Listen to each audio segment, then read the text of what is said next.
봄이 돼서 날씨가 따뜻해야 되는데 다시 겨울로 가는 것 같아요. 아무튼 쌀쌀한 저녁 이 날씨에도 예배 자리에 나오신 여러분을 사랑하고 축복합니다. 옆 사람과 인사하십시다. 저녁에 또 만나서 반갑습니다. 잘 오셨습니다. 은혜 많이 받으세요. 비대면 영상으로 예배하시는 분들에게도 주의 은혜가 함께 하시길 바랍니다. 자, 오늘 말씀의 주제는 화면에 있습니다. 다 같이 시작. 주님의 영광으로 충만한 교회. 우리 아름다운 교회는 주님의 영광으로 충만합니까? 다시 한번 묻겠습니다. 억지로 대답하는 것은 있는 그대로 대답하십시오. 아름다운 교회는 여러분들이 느낄 때 주님의 영광으로 충만합니까? 성령으로 충만합니까? 예. 제가 항상 말씀을 드리는 것처럼 교회는요, 항상 그 분위기가 있습니다. 영적인 분위기. 예. 그리고 그 교회의 분위기는 자연스럽게 이게 나가게 돼 있어요. 소문으로 나가게 돼 있어요. 예. 그거는 뭐 억지로 만들어서 되는 게 아니에요. 그래서 아름다운 교회는 이름 그대로 아름답게 소문이 나되 주님의 영광으로, 다른 것보다도 복음으로, 주의 영광으로 충만한 교회로 소문나시기를 바랍니다. 자, 오늘 본문은 여러분도 잘 아시는 대로 가나의 결혼식에, 혼인잔치 집에 예수님이 어머니와 동행해서 거기에 잔치에 참석해서 물로 포도주를 만든 예수님의 공생의 시작 시점에서 처음 일어난 기적 사건입니다. 예수님이 어머니 마리아와 함께 결혼식에 참석한 경우와 또 그곳에서 이런 기적을 베푸신 사건은 요한복음에만 특별하게 나타난 그런 부분입니다. 왜 요한복음에만 이 사건이 나타났을까? 먼저 말씀을 드리면 요한복음은 다른 복음서와 달리 예수님이 하나님의 아들이시다, 메시아다, 하나님이시다, 이것을 나타낸 것이 요한복음입니다. 나머지 마태, 마가, 누가는 다 예수님이 인간으로서의 예수, 왕으로서의 예수, 종으로서의 예수, 사람으로서의 예수를 나타냈다면 요한복음은 이 세 복음서와 달리 하나님의 아들 예수 그리스도, 더 직설적으로 말하면 하늘에 계신 하나님이 이 땅에 인간으로 오신 하나님, 그런데 독생자 예수로서의, 메시아로서의 하나님을 나타내는 것이 요한복음입니다. 그래서 요한복음이 시작하면서 가나의 혼인잔치 집에서 예수님이 물로 포도주를 나타낸 것은, 기적을 일으킨 것은 예수님이 하나님이시다라는 것을 그대로 드러낸 사건이다.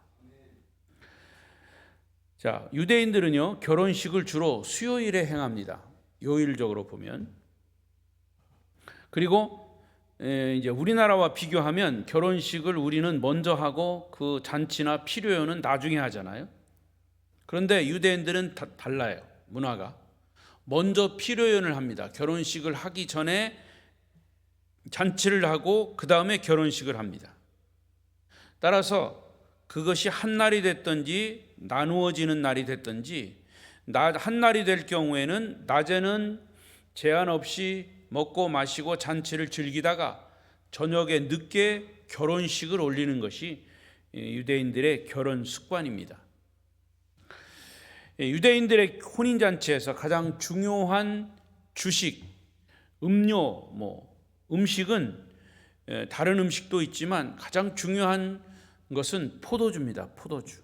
우리는 포도주를 술로, 알코올성 있는 술로 보지만 그들은 음료입니다.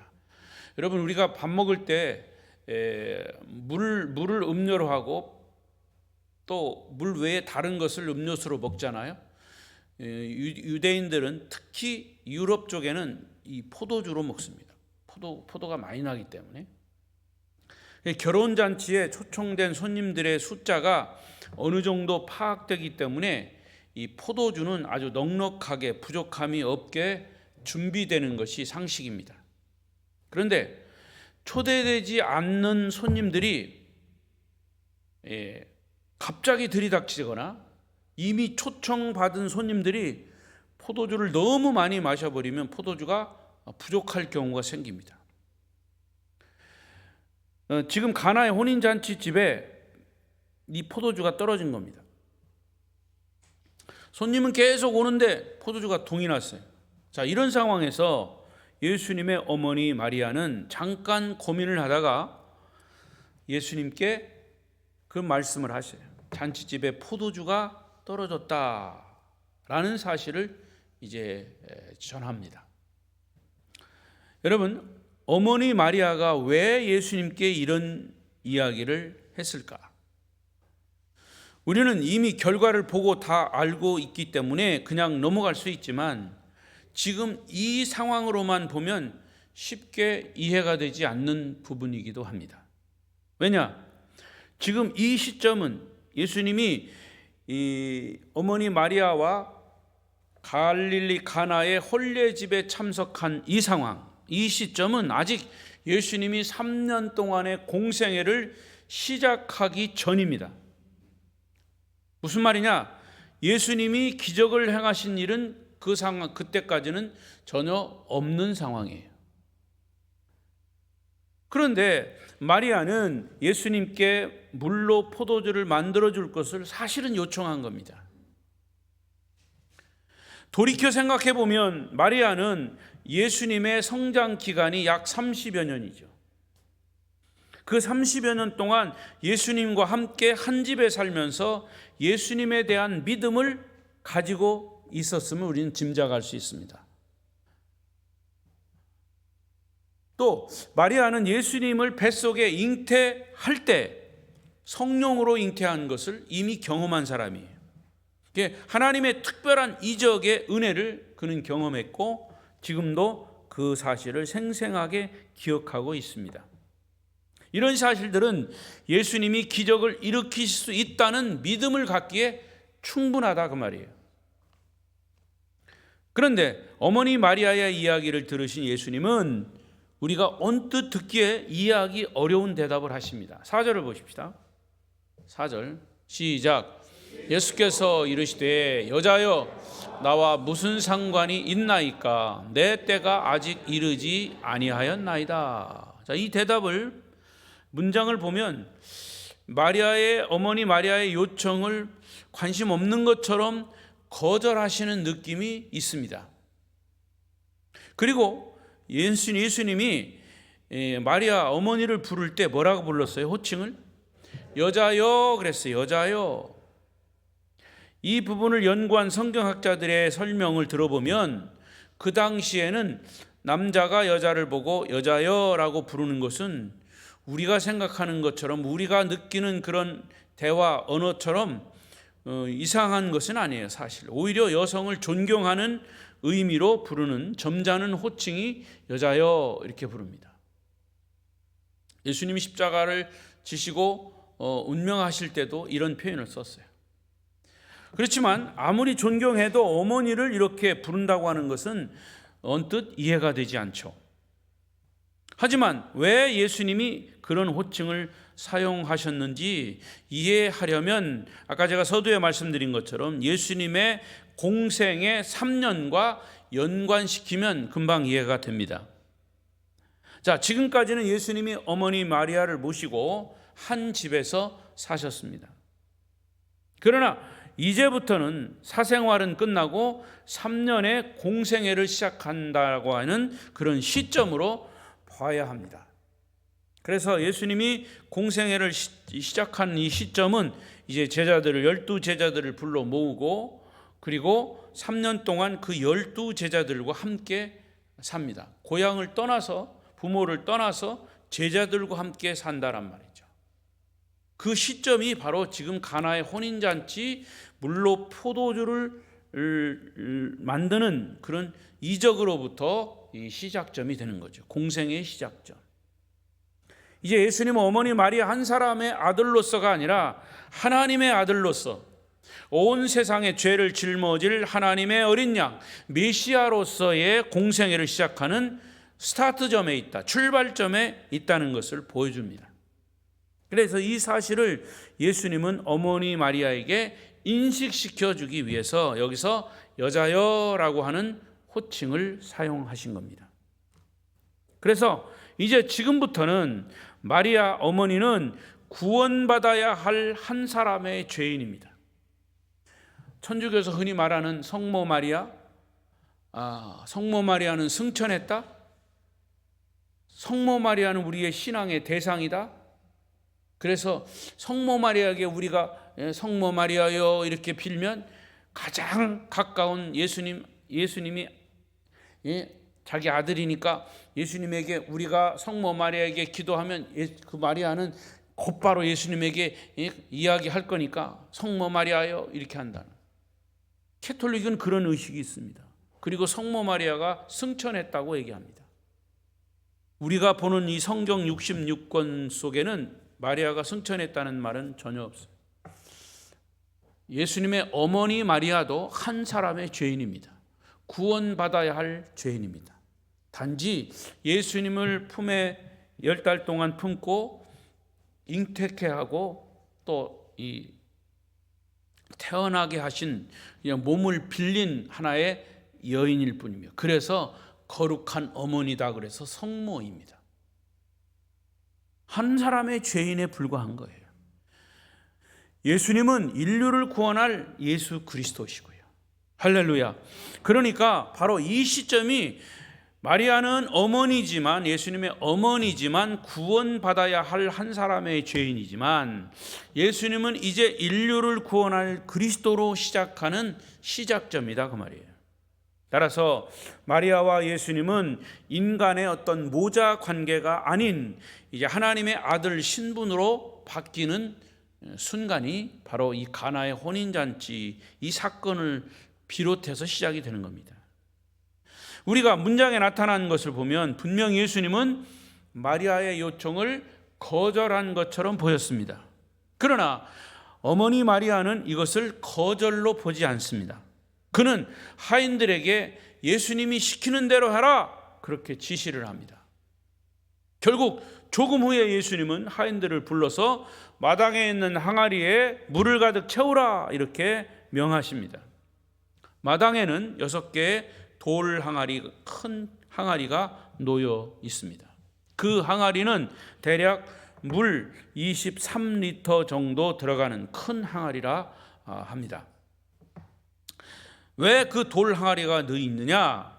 잔치집에 포도주를 담기 위해서 있는 것이 아니라 사실은 유대인들은 그 항아리에 물을 담아 놓습니다. 항상. 왜냐? 그 사람들은 비가 오지 않는 그런 땅이요, 그런 지역이기 때문에 신발도 우리가 신는 슬리퍼, 샌들을 신고 다녀요. 그러니까 항상 더럽죠. 그래서 집을 들고 날 때는, 들어가고 나갈 때는 꼭 손발을 깨끗이 씻어야 하기 때문에 집안에는 물 항아리가 항상 놓여 있습니다. 그래, 항아리에 물을 채워라 라고 하는 주님의 말씀에 하인들은 그대로 순종했다고 그랬어요. 자, 물이 가득 채워지자 이제는 물이 가득 채워지자 떠서 잔치를 책임지고 있는 연회장에게 갖다 주라 얘기합니다.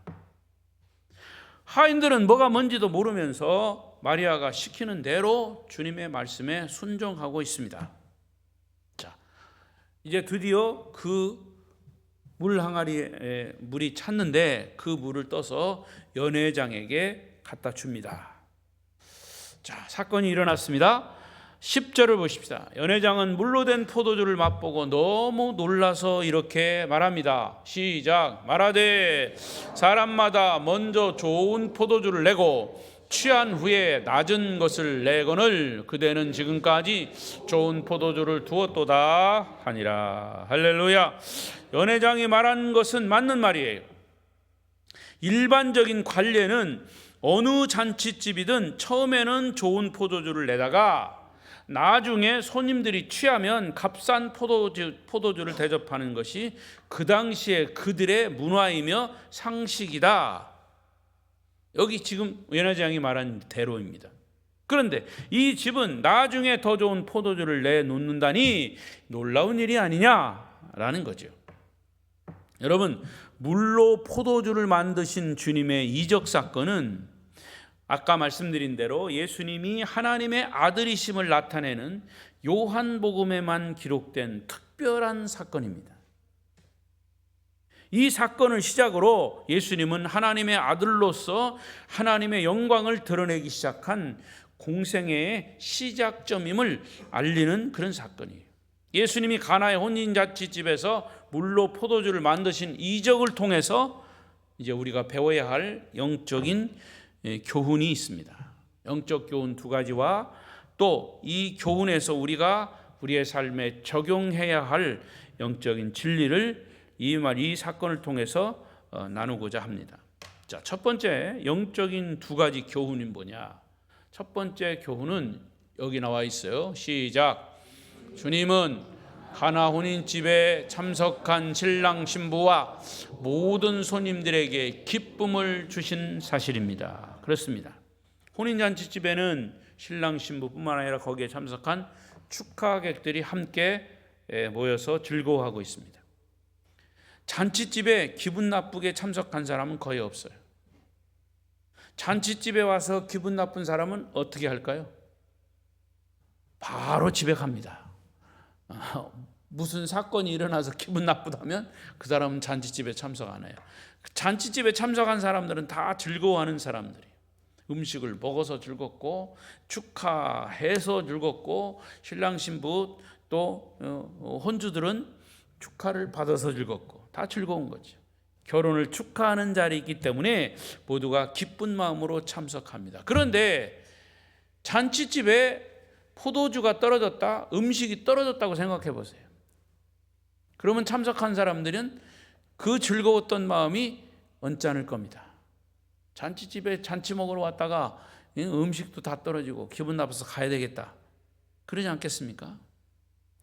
더욱이 예수님과 어머니 마리아까지 축하객으로 참석하셨다가 중요한 음식인 포도주가 떨어진 것을 보고 물로 포도주를 만들어서 참석한 모든 사람들에게 즐거움을 줬다는 사실은 우리 믿음을 가진 사람들에게 여러 가지 시사하는 바가 큽니다. 왜 우리 아름다운 교회가 주님의 영광으로 충만해야 되느냐? 복음으로 충만해야 되느냐? 믿지 않는 사람들이 어쩌다가 여러분들의 가족들이 예수 믿지 않는 사람들이 교회에 처음 나왔어요. 그럼 나왔으면 역시 아까 말씀드린 대로 분위기가 있단 말이죠. 그 분위기가 따뜻한 분위기일 수 있고요, 사랑이 넘치는 분위기일 수 있어요. 사람은요, first impression, 첫 인상이라는 게 있습니다. 남녀가 만나도 첫 인상이 있어요. 첫눈에 반했다고 그러잖아요. 그것처럼 교회도요, 그 교회의 분위기가 있습니다. 성령으로 충만하고 하나님의 영광으로 충만하고 복음으로 충만하고 징그럽게 아멘도 안 해네. 할렐루야. 그렇게 충만해야, 아멘으로 충만해야 이 교회 분위기가 괜찮구나 해서 마음이 동해서 다음에도 오는 거죠.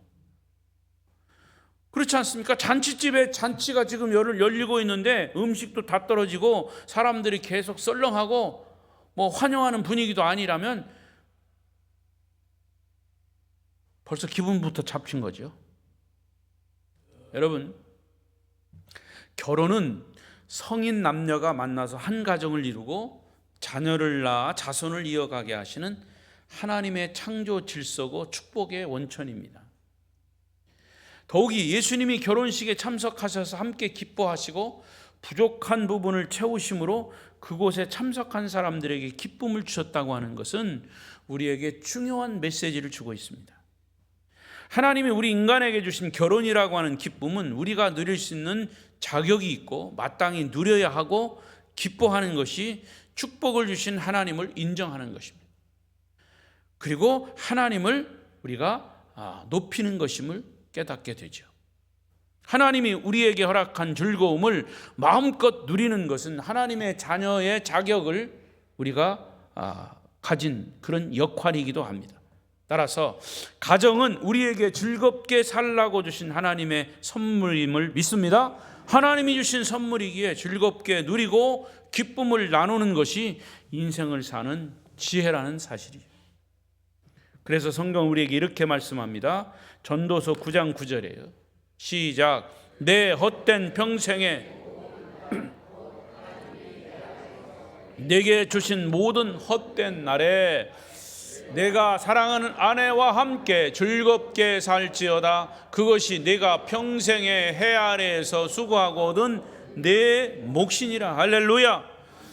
여러분 가정에서 하나님 주신 선물을 마음껏 누리고 기쁨을 누리고, 특히 아름다운 교회, 이 모든 아름다운 분위기, 성령으로 충만하고 복음으로 충만한 이 분위기가 계속 유지되므로 많은 사람들에게 복음을 전하는 통로가 될 수 있기를 축복합니다. 그 다음에 두 번째, 갈릴리 가나의 이적이 주는 영적 교훈은 이것입니다. 시작.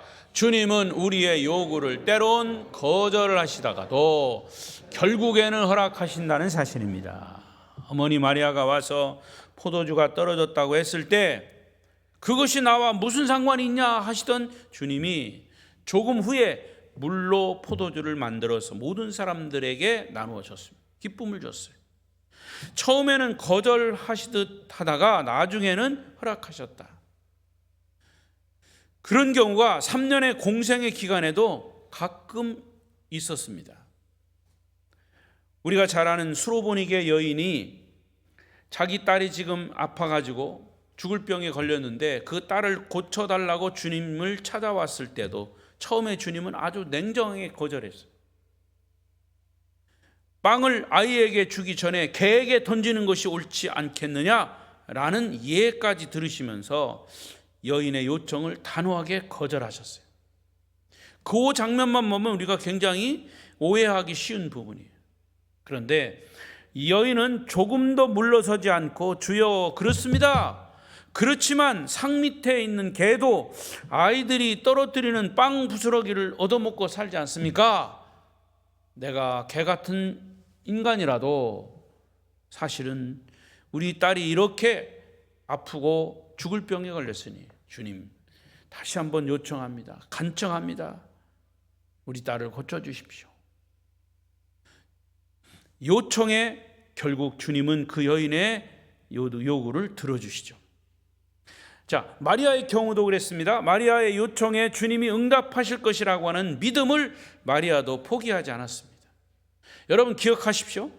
우리도 이와 같이 심각한 문제가 있어서 기도로 주님께 요청할 때 어떤 때는 주님이 아무런 응답이 없는 것 같이 보입니다. 그러나 절대로 포기하지 마십시오.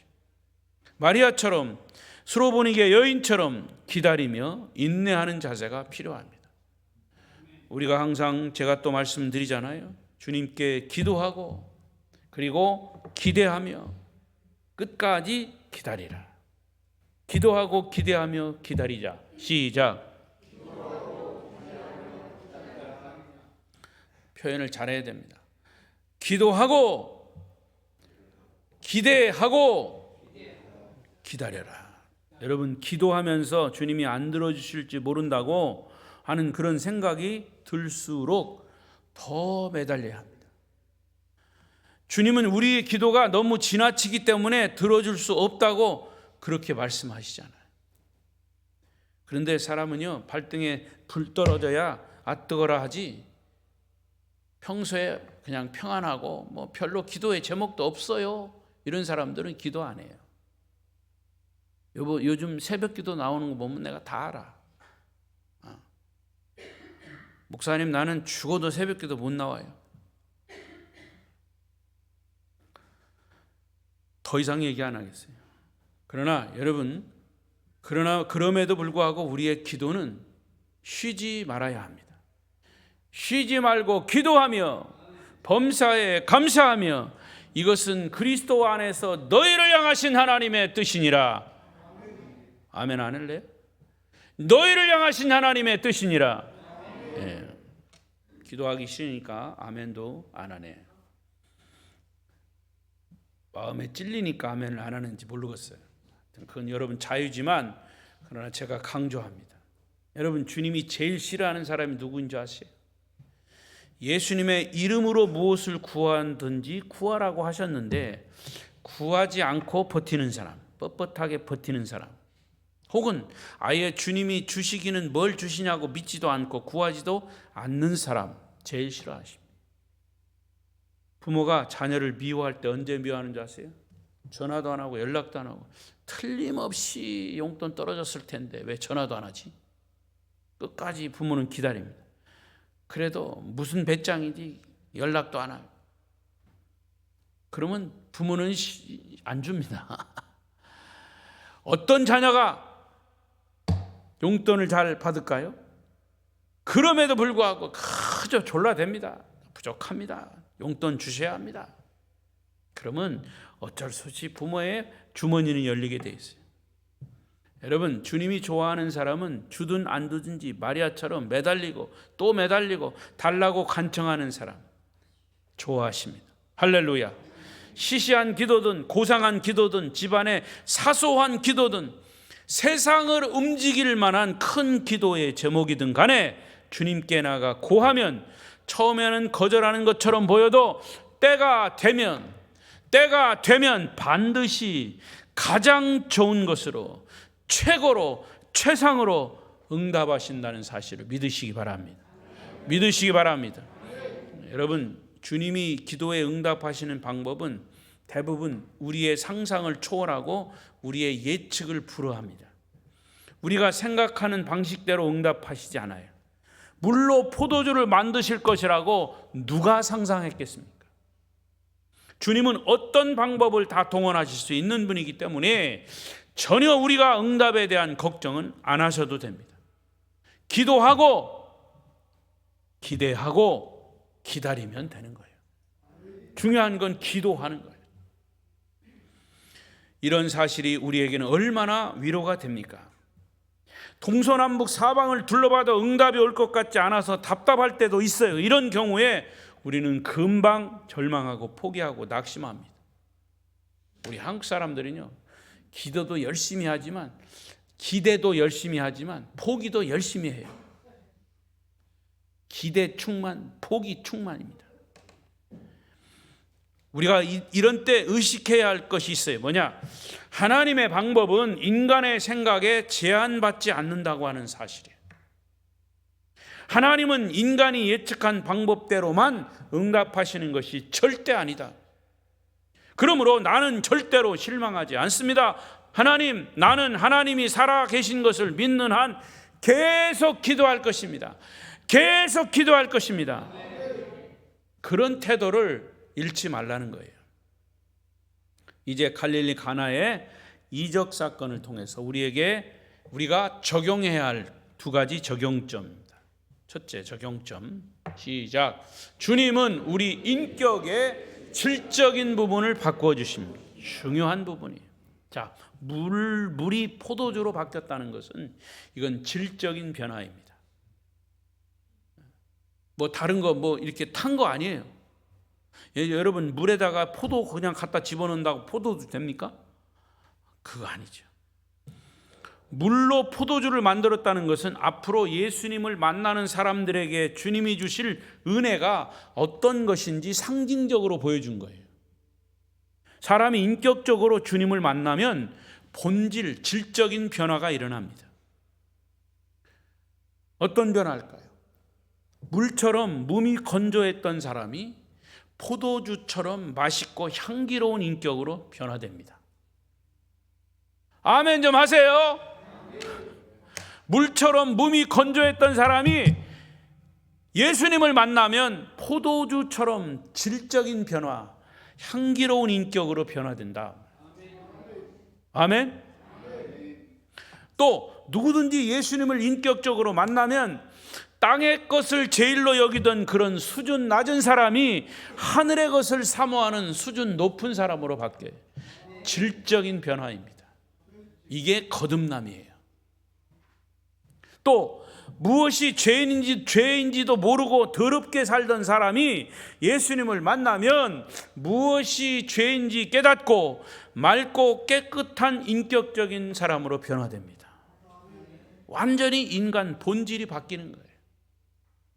이게 바로 물이 포도주로 바뀐 사건이에요. 또한 돌처럼 굳어있던 사람이 예수님을 만나면 하얀 솜털처럼 부드러운 사람이 됩니다. 할렐루야. 여러분 여러분 성질 본질이 안 바뀌었으면 예수님을 인격적으로 안 만난 거예요. 다른 사람 볼 거 없어요. 여러분 자신을 보면 돼요.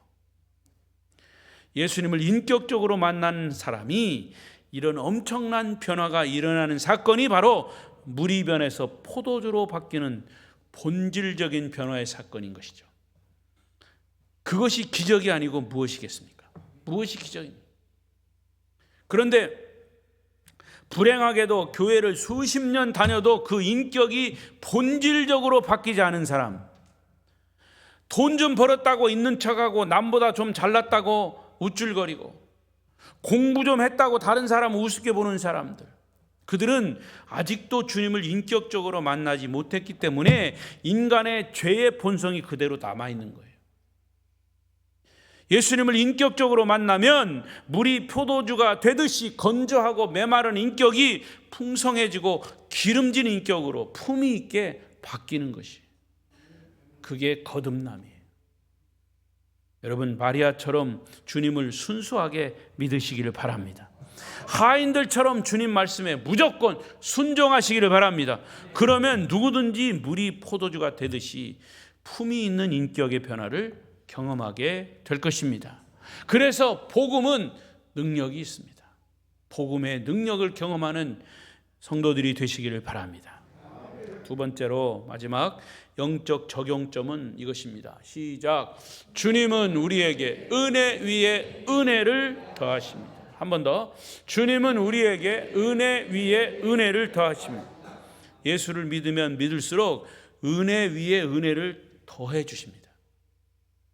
연회장은 처음보다 나중에 포도주가 더 나은 것을 보고 감탄했습니다. 이것이 주님이 우리에게 주시는 축복의 가장 특징 중의 특징입니다. 여러분 예수를 믿으면 믿을수록 우리가 은혜가 되어야죠. 계속 무엇인가 은혜를 주시는 거예요. 은혜 위에 은혜를 주시고, 오늘도 말씀을 통해서 깨달음을 주신 것 은혜예요. 또 다음에 말씀을 통해서 주시는 것, 내가 살아가면서 하나님의 어떤 역사, 능력, 이런 것들은 은혜 위에 은혜는. 근데 어떤 사람은 예수 믿으면 믿을수록 더 인상 쓰고 더 기분 나빠하고 누구 때문에 어떻고 저 때문에 어떻고, 그거는 예수 믿는 사람의 모습이 아니에요. 예수님이 주시는 은혜는 처음보다 그 다음이 낫고, 그 다음보다 또 그 다음이 낫고, 그 다음이 그 다음보다 또 더 그 다음이 낫고, 밤새도록 할까요? 그 다음이 그 다음이 낫고, 그 다음이 그 다음이 낫고. 저는 가본 경험은 없지만 여기서도 말씀한 것처럼 확인되지 않은 것입니다. 과거에 경험한 사람은 이게 맞는지 한번 스스로 대답해 보십시오. 이 세상 술집에 가면 처음에는 진짜 양주를 주다가 손님들이 얼큰하게 취하고 이게 진짜인지 가짜인지 잘 구분하지 못하면 그 다음부터 값도 싸고 질이 낮은 술을 준다고 합니다. 그래도 그냥 좋다고 먹는다는 거예요. 바가지 쓰는 거죠. 그래서 이미 취한 사람은 그것을 잘 구분하지 못해서 계산할 때 그냥 그런 줄 알다. 여러분 그런데 꼭 술집만 그런 것이 아니에요. 그것이 이 세상의 가치관입니다. 처음에는 다 좋게 시작을 해요. 새 집을 사고 새 자동차를 사면 날마다 그냥 처음에 쓸고 닦느라 정신이 없어요. 그러다가 시간이 지날수록 얼마나 실망을 합니까? 여기저기 문제가 생기고 새 것은 계속 헌 것이 되는 거예요. 갈수록 질이 떨어지고 맛이 떨어지는 것이 이 세상의 가치관이요, 세상의 원리입니다. 그러나 우리 예수님이 주시는 은혜는 이와 정반대라고 그랬어요. 예수를 처음 믿을 때는 그게 뭔지 잘 몰랐는데 예수님 앞에 더 가까이 가면 갈수록, 말씀을 깨달으면 깨달을수록 어제보다 오늘이 좋고, 오늘보다 내일이 좋고, 내일보다 모레가 좋고, 모레보다 글피 좋고, 글피보다 언제가 더, 글피 다음에 뭡니까? 그 글피 다음엔 뭡니까?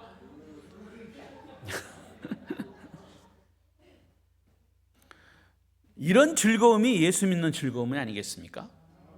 그러므로 예수 믿은 지 오래돼서 처음 믿을 때보다 매력을 잃어버렸다는 그것은 비정상입니다. 주님은 날마다 은혜 위에 은혜를 더해 주심을 믿습니다. 시간적으로 따져봐도 구약 시대에 은혜 받은 사람들보다 신약 시대의 성도들이 얼마나 더 넘치는 은혜를 받고 있습니까? 우리가 볼 때 그래요. 구약 성도들은 뭐 어떻게 얘기할지 모르지만 구약 시대 사람들은 이 메시아 예수의 그림자만 보고 살았지만 신약 시대를 사는 우리는 예수님의 실체를 보고 살고 있습니다. 아멘? 목사님 나 예수님 안 봤는데요. 성경에 있잖아요. 성경에 다 예수님 있잖아요. 그것도 성령이 보혜사로 오셔서 실체를 보도록 적극적으로 돕고 계시기까지 합니다. 구약시대 사람들은 약속을 보고 살았지만 신약시대에 사는 우리는 그 약속이 성취된 것을 보고 누리며 살고 있습니다. 구약시대의 사람들은 율법 아래에서 살았지만 신약시대에 사는 사람 우리는 은혜 아래에서 살고 있습니다. 무엇을 더 바랍니까? 여러분, 예수 믿는 것이 더 힘들고 어렵다는 사람은 그거는 예수를 바로 믿지 못해서 그래요. 그러니까 지금부터 예수 믿고 정말 그 기쁨과 즐거움을 계속 더해가야 합니다. 은혜 위에 은혜. 다른 거 다 잊어버려도 이것만은 우리가 잊어버리지 말고 적용해야 할 부분입니다. 자, 말씀을 정리하겠습니다. 사랑하는 우리 성도 여러분, 신약시대에 살고 있는 우리가 이렇게 엄청난 은혜를 받고 산다는 것을 알고 믿고 깨닫는 사람이 과연 얼마나 될까? 구약시대 사람들과 비교하면 신약시대 사람들은 훨씬 은혜를 누리고 살고 있습니다. 그러나 우리에게는 더 큰 내일의 은혜가 기다리고 있습니다. 정말 최고의 은혜 위에 은혜 우리 앞에 놓여 있습니다. 그것이 뭘까요? 그것은 예수님이 재림하시는 그날에 주님의 영광을 우리의 눈으로 직접 보게 된다는 은혜입니다. 이 세상의 문명은 더 발달할지 모르지만 인간성이나 도덕성은 아주 극도로 타락해서 진리를 얘기해도 진실을 말해도 그게 진실이 아니라고 오히려 거짓을 말하고 있어요. 진리가 거짓으로 바뀌고 거짓이 진리로 바뀌는 시대. 극도로 타락해서 그래요. 이 세상은 낙원이 아니라 지옥이 되어간다는 성경의 경고를 우리가 들어야 합니다. 그러나 주님이 주시는 은혜는 날마다 더 좋은 것으로 진리를 믿는 사람들을 만족시켜주고 있습니다. 성도 여러분, 주님의 영광을 보기 원하십니까? 자, 오늘 본문 11절 요한복음 1장 14절 16절을 이어서 보겠습니다.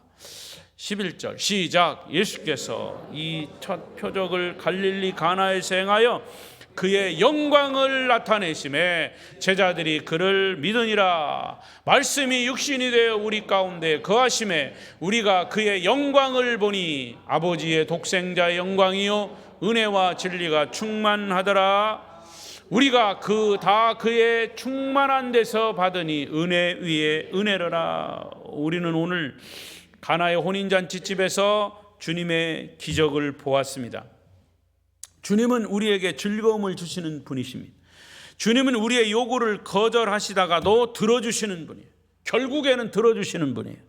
주님은 우리의 인격과 삶의 본질을 바꿔주시는 분이십니다. 이 주님을 인격적으로 만나서 이 주님과 함께 우리의 마지막 인생을 산다면 우리는 그 은혜가 은혜 위에 은혜가 될 것입니다. 아름다운 교회 성도 여러분의 삶에, 우리 아름다운 교회에 주의 영광이 흘러 넘치시기를 축원합니다. 축원합니다. 기도하십시다.